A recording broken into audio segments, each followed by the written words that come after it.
నేను స్టార్టింగ్‌లో ఒక కమర్షియల్ సినిమాకి సంబంధించి ఆ ఎక్స్‌పీరియన్స్‌ని ఏమో తెలీదంటే ఎట్లుంటదో ఏందో అన్న భయంతోనే ఎళ్ళుండే.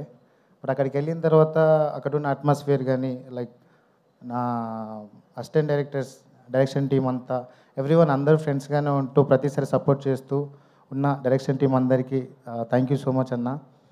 అండ్ ప్రొడక్షన్‌లో నాకు టీ, బిస్కెట్లు ఇచ్చిన వాళ్ళందరి దగ్గర నుంచి అండ్ ఈ సినిమాని ప్రమోట్ చేసిన ప్రతి ఆడియన్స్‌కి కూడా థ్యాంక్ యూ సో మచ్. అదే cinematographer కూబా sir, I miss you sir, ఎక్కడున్నారు? కూబా సార్, టామిక్ సినిమాటోగ్రఫీ టీం అందరికీ, లైట్ డిపార్ట్మెంట్ అందరికీ థ్యాంక్ యూ. మీరు ఇచ్చిన సపోర్ట్ నేను మర్చిపోలేను. అంటే ఒక మనిషికి కొన్ని కష్టాలు వచ్చినప్పుడు కొంతమంది సపోర్టివ్గా ఉంటారు. సో నా టీం అందరు నాకు సపోర్ట్గా ఉన్నారు. థ్యాంక్ యూ సో మచ్ అండి. అండ్ ఫైనల్లీ బన్నీ సార్, పుష్పరాజ్ని మీరంతా స్క్రీన్ మీద చూసి ఎంత ఎంజాయ్ చేశారో నాకు తెలుసు. అండ్ సార్ పక్కన ఉండి యాక్ట్ చేయడం అంటే మామూలు విషయం కాదు. నాకు అవకాశం వచ్చింది. అండ్ ఇంకొకటి, నా స్కూల్ డేస్లో సార్ పాటలన్నీ పాడుతుండేవాడిని, దేశమురు దగ్గర నుంచి అన్నీ. అంటే సార్ అంటే నాకు చాలా ఇష్టం. ఒక ఫ్యాన్ బాయ్కి తన ఒక సూపర్ స్టార్ పక్కన యాక్ట్ చేసే ఛాన్స్ రావడం మామూలు విషయం కాదు. నేను చేశాను. Thank you so much sir. Sukku sir, మీకే ఇదంతా. మీ రుణం ఈ జన్మలో తీర్చుకోలేను సార్, ప్రామిస్. అంటే ఈ సినిమా అయిపోయిన తర్వాత నేను చచ్చిపోయినా పర్లేదనేంత ఉండే. No problem sir. అంటే నాకు అంత నమ్మకం ఉంది సార్. అంటే ఒక యాక్టర్కి అంత హై ఇంత తొందరగా వచ్చింది అని మళ్ళీ నాకు సరిపోయింది సార్. ఆల్మోస్ట్ ఈ హైని నేను నా జీవితాంతం కంటిన్యూ చేయగలను. I love you so much sir.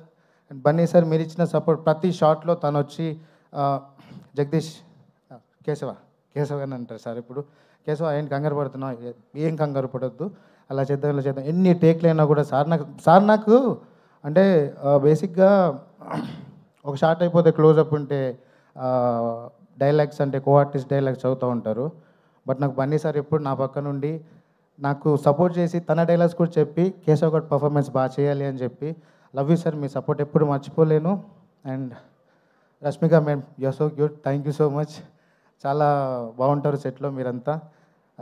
అందరు ఆర్టిస్టులు అన్న ఇచ్చి పడేశారు మీరంతా, మామూలుగా చేయలేదు. మిమ్మల్ని స్క్రీన్ మీద చూసి నేను ఆడియన్గానే చూస్తా సినిమాని, పక్కన మీతో యాక్టింగ్ చేసినా కూడా నాకు ఆ ఫీలింగ్ వేరే లెవెల్లో ఉంటుంది. సూపర్ అన్న. పవని, నువ్వు కూడా అందరు ఆర్టిస్టులకి, సునీల్ సార్ అందరికీ. అంటే నాకేం అర్థం కావట్లేదు, మా నాన్నగారు వచ్చారు, తను ఇక్కడి దాకా నడవలేడు. నాన్న థ్యాంక్ యూ. సైమా అవార్డ్లో మీరు నాకు సపోర్ట్ చేయలేదని చెప్పాను. అంటే ఆబ్వియస్లీ ఒక్కనే కొడుకును కదా, ఎట్లా బతుకుతారు ఏందని చెప్పి. బట్ రైట్ నౌ ఇలా కుదిరింది నాన్న. థ్యాంక్ యూ సో మచ్ వచ్చినందుకు. లవ్ యూ నాన్న. డిఎస్పి సార్,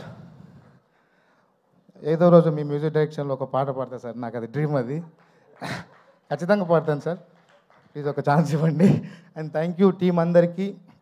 ఎవరైనా మర్చిపోతే క్షమించండి. Thank you.